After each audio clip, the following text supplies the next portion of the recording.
Hi hello नमस्कार. तर काल पप्पांचा कॉल आलेला की बोलले आपल्याला अक्कलकोटला आणि तुळजापूरला जायचंय, प्लॅन करायचा का.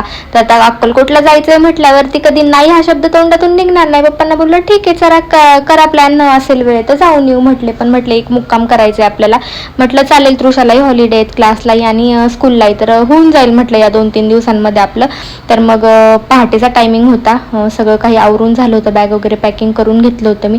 वातावरण थंड होता, बाकी सगळे झोपलेले होते गाढ. आणि पप्पांनी मला कॉल करून उठवलं होतं आवरण्यासाठी. ते मला घ्यायला येणार होते बिल्डिंगच्या खाली. मिलन आपल्यासोबत येणार नाहीये, त्यांना काम आहे, त्याच्यामुळे बोलले की तुम्ही जाऊन या.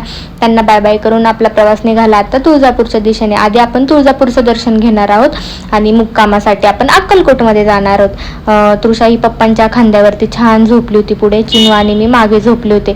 नाश्ता करायला मध्ये थांबलो. पप्पांचं प्रत्येक महिन्याला चक्कर असते अक्कलकोटला आणि हे फिक्स हॉटेल आहे पप्पांचं, त्याच्यामुळे पप्पांनी आम्हाला नाश्त्यासाठी इथेच थांबवलं. मग चिनूने नानीला फोन केला होता. चिनूची आणि तृषाची नानीची त्यांची मस्ती चालली होती कॉलवरती. ती विचारत होती नानी आजीला तू का नाही आली, असं तसं. नाश्ता वगैरे झाला आणि पुन्हा तुळजापूरच्या दिशेने वारी चालू झाली. मंदिराच्या इथे पोहोचलो, काही जास्त गर्दी नव्हती आज.